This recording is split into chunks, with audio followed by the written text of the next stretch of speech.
3:57 p.m. Yeah, the timing with all this is just, it's so quick. I find myself walking to the club room with Monica. Mom almost caught us forehead to forehead and misunderstood things, but nothing a little explanation from Monica can't fix.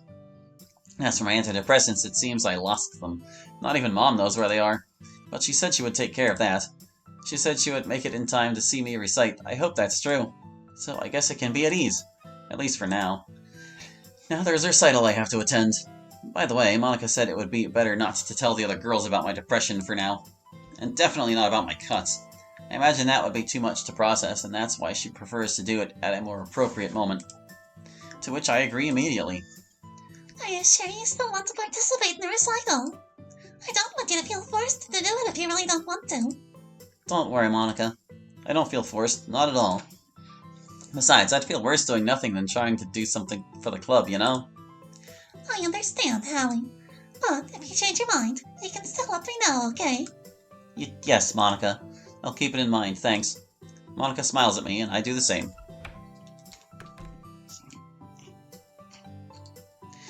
As we enter the room, the first one to approach us is Natsuki. Finally, you guys made it! Where have you two been hiding? Well, you see, it's a bit complicated to explain. How so? Why would you say that? Well, Natsuki, don't pressure them too much. They're probably busy with certain club matters. Isn't that right, Monica? Oh, yeah, of course. Monica's nervous laugh doesn't seem to convince Natsuki, who just frowns. But by the way, where's Sayori? She's reviewing her poem one last time before she goes up first. By the way, the people are already starting to arrive. That's right. Let Sayori know she should get ready. We should prepare too so we can make our presentation. Roger that. Alright, everyone. Time to show ourselves to the audience. I expect to see your best faces. I'm more than ready. I am too. I use all my effort to show genuine excitement. No, I'm saying it. That's the spirit, everyone. Monica and Natsuki head to their respective desks to prepare their poems. I do the same, taking my poem out of my shirt pocket. Maybe it's not as well polished as the girls', but you should never judge a book by its cover. The time has come. 4:11 p.m. Recital time. Before we knew it, the club room was filled with people. I didn't expect this many to come. Even the principal showed up. Although I guess it's to assess our performance. My mom also managed to arrive in time. And Hana, I guess she was invited too. Kozue still seems to be at the debate club. Otherwise, she would have come too. Thinking about it only makes me worry about her. I don't want anything bad to happen with her being around Naomi. I hope she's okay. As for Haishin, he didn't even contact me to say if he'd come. I guess he just took his exams and left. I'll try calling him after the recital. I'd like to spend some time with him after all. But for now, I'm in front of a large crowd. Fear and insecurities are eating me alive. But thinking of Monica calms me. I let out a small sigh and face forward like the other girls. This is no time to look down. Everyone seems to quiet down once Monica is ready to introduce us. Welcome to the Literature Club, dear audience. My name is Monica, and I'm the president of this club. We appreciate you all taking the time to come see us on this special occasion. And also for giving us the opportunity to show you that literature is more than just writing random words. But anyway, without further ado, I'm going to start introducing the club members. Here we have Natsuki, our personal baker. She made the cupcakes on your tables. Next up is Yuri, the smartest in the club, I must say. She took care of most of the decorations and the scented candles on your tables. The second to last member is Sayori, the most fun-loving in the club. She also helped with the club's decorations. And last but not least, Hallie, the club's vice president. You should know that if it weren't for him, none of this would be possible. Not for nothing is he the vice president. So, how about we give him a little round of applause for all his hard work in this club? Come on, don't be shy. Let's give him a round of applause. The girls and a few people in the audience, including Mom and Hana, applaud me. There's no doubt that this situation makes me pretty anxious, being the center of attention. But at the same time, it makes me happy that Monica wants to give me credit. I can only bow my head in gratitude. Thank you so much. Alright, everyone. I hope you're ready for the recital we prepared for you. Without further delay, the first to perform will be Sayori. Let's give her a round of applause. Sayori steps in front of everyone and they begin to applaud her. She doesn't seem too nervous, but a bit downhearted, as if she's holding back the urge to run out of the place. Everyone falls silent as Sayori prepares to recite, although I can see her looking in my direction with a somewhat lost and especially nervous expression.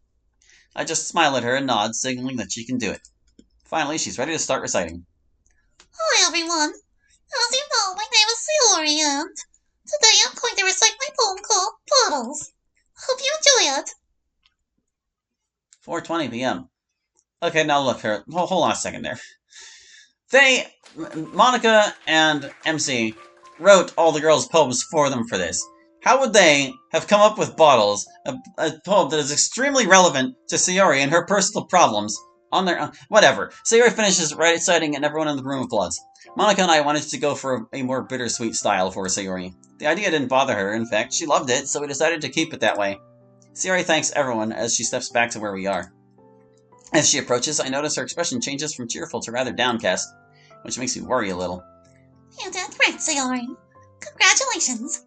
Thank you, Monica. Oh, I must say it was a little tougher than I thought, but I managed it as best as I could. Congratulations anyway, Sayori. Thanks, Hallie. Sayori thanks me in a rather curt way, as if she's avoiding talking to me. I'm a bit surprised by that, but I decide not to ask questions. I wouldn't want the recital to possibly go to ruin by trying something. The next to recite is Yuri, who seems quite excited. Good afternoon, everyone. Today I'm going to recite the poem titled The Echo of Silence. I thought it was the Echo of Silences. Hope it's to everyone's liking. Or maybe she corrected their grammar for them. 4:26 p.m. Yuri finishes reciting, and she also receives applause. I feel somewhat flattered in a way, since I was the one who wrote the poem. Despite my terrible handwriting, she manages to read it perfectly. Although, of course, I'm not trying to take the credit. But the fact that others liked it makes me feel a little happy somehow. But do I really deserve the credit, or even feel this way? Oh, I just wrote on a piece of paper. It feels like that doesn't deserve any kind of ovation, much less. But oh well. It's all about what you wrote on the paper, dude. Yuri heads toward us. Well done, Yuri. I'm impressed by your ability to speak in front of so many people. You hardly seem nervous at all. Thanks, Monica. I'm just happy I did my best. Alright, you're up, Natsuki. Go for it. Yeah, I know. You'll see, I'm going to give the best recital. This isn't a competition, Natsuki. Just kidding. Here I go. Natsuki heads to the center to start her recital. Meanwhile, I can't help but keep an eye on every corner of the room. I know Naomi's planning something. I need to stay alert for any signs she might give.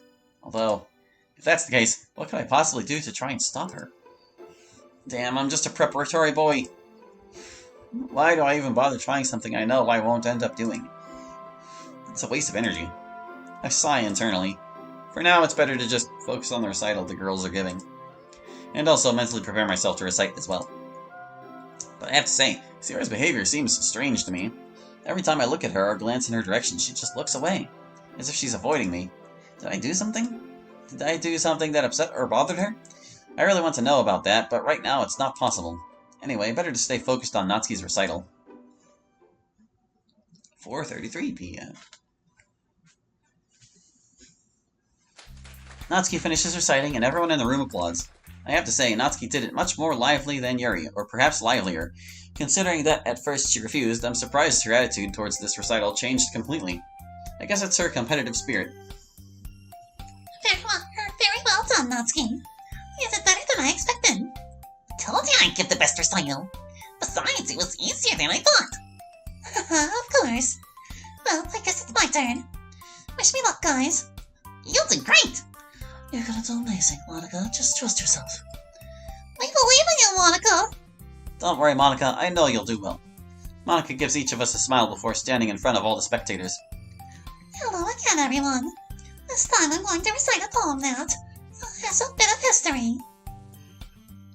But it's definitely touched my heart, and I'm sure it'll touch the hearts of more than one of you in here in this room. Without further ado, the poem is called Indelible Bonds, A Shared Flight. I have to say the poem's title sounds a bit familiar, but I can't quite remember why. I try hard to recall. Thoughts. Wait, isn't that the first poem I shared with Monica? Suddenly I feel pretty nervous. I do my best to keep it from showing too much. I clutch my chest a little and feel my heart racing. All I can do is watch as Monica begins to recite my poem. In the vast ocean of being, two souls met. A symphony of complicity and shared longings. Like two stars in a dark night, they illuminated each other, weaving an invisible but indestructible bond. In the labyrinth of existence, they became guides, navigating together through the ups and downs of destiny. In the silence of complicity, they found their language, a deep connection that transcended words. Through the changing landscapes of life, they walked hand in hand, facing storms and moonlights. Like two migratory birds, they flew in the same direction, uniting their longings and hopes in a shared flight. Everyone in the room falls silent, including me and the other girls. I can only bow my head and close my eyes tightly. I'm a bit scared that people might not have liked Monica's poem or recital. Everyone in the room starts applauding for Monica. It seems everyone is so mesmerized by the poem that they didn't know how to react, or perhaps they did not realize it had ended. Thinking about that brings a smile to my face. Monica also smiles at the audience. Thank you all so much. Monica leaves the center stage and I keep watching her.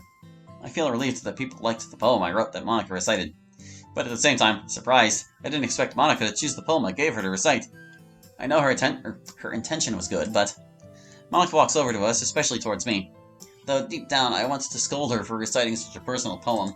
I just can't, especially not in the circumstances like these. I can only smile at her as she sits down with us. Monica, I didn't expect you to recite such a beautiful poem. Yes, that poem was quite lovely. One might even say it seemed like it was dedicated to someone. Not as you think. Monica just looks to the side as if trying to hide her blush. And I don't blame her. I feel a bit embarrassed, too. Wait, did Monica dedicate the poem to me? If so, it makes me feel pretty nervous and also a bit happy. Darn, even if unintentionally, Monica knows how to make me like her more and more. I stand up from my seat, poem in hand. My turn has come. Good luck, Hallie. You got this. You're so great, Hallie. Yes, we believe in you, Hallie. I'm still really puzzled by Sayori's distant attitude toward me, but I just nod to everyone, and with great effort, I manage to stand in front of the audience. Everyone is completely silent. I can only look around the room. I want to speak, but the words won't come out. Everyone is staring at me. It feels like they're judging me with their gaze. They're probably thinking, when is this guy going to start? What is his deal? He looks like an idiot. This got so boring, and other things. I try my best to resist the urge to start hyperventilating, but I'm beginning to give in. If it weren't for the ambient noise, everyone would definitely hear how fast my heart is pounding. What should I do? Did I mentally prepare this much just to stand here doing nothing? I knew it. You're useless. Big mistake, shitty voice. You should have stayed silent. I make a subtle movement and start introducing myself to the audience, for better or worse. Good afternoon, everyone. As you may know, my name is Hallie. To avoid stuttering, I take a few moments to speak fluently. It's a lot of effort, and I hope I can hold it together while I recite. Also, as you know, I'm the vice president of the literature club. My eyes land on Monica, who is gesturing with her hands for me to just breathe. I look back at the audience and exhale.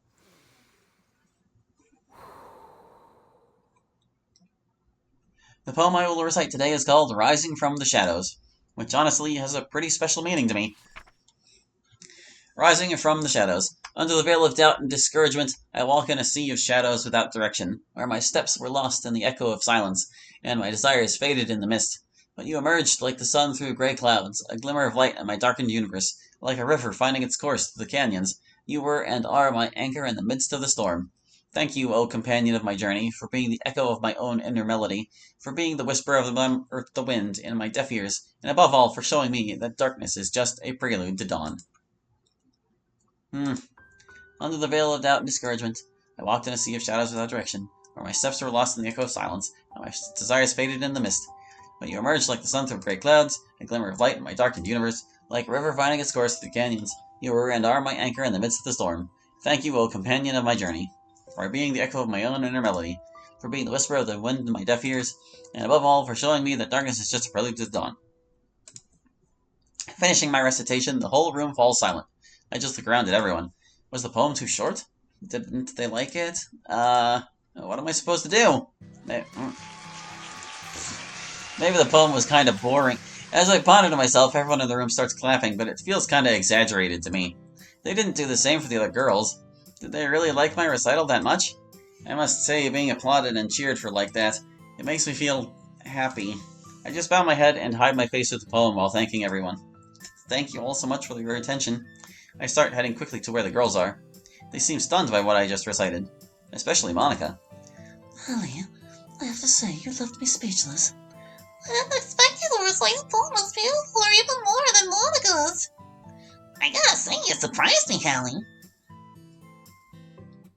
Monica looks a bit dazed as she stares in my direction. It makes me a little anxious. Earth to Monica. Huh? Oh, sorry. I think I just spaced out from the poem you recited. You did amazing, Holly. It was even better than I imagined. Thanks, Monica. I think I did the best I could. And that's what counts. Alright, everyone, it's time to wrap up the event like we should. The girls and I move to the center in front of the audience. That was our entire presentation, dear audience. Thank you so much, everyone. We all bow in gratitude to the audience as they applaud us one last time. I can say the festival was a complete success for us. Of course, in the end it'll be the people who decide if we did well, average, or poorly. I see some people leaving the club and others staying to chat with the girls. They seem interested in joining the club. Or maybe they were just impressed and wanted to talk about the poems we recited. Well, at least now I can feel more at ease. Holly, you were fantastic. Mom comes over to me, and before I can react, she hugs me tightly. I just accept her embrace, though it means I'm almost out of breath. Finally, Mom lets me go. I'm so proud of you, son. You did a great job in this club. No, it's nothing, Mom. I did the best I could. Besides, I don't think I could have done it alone without my friends.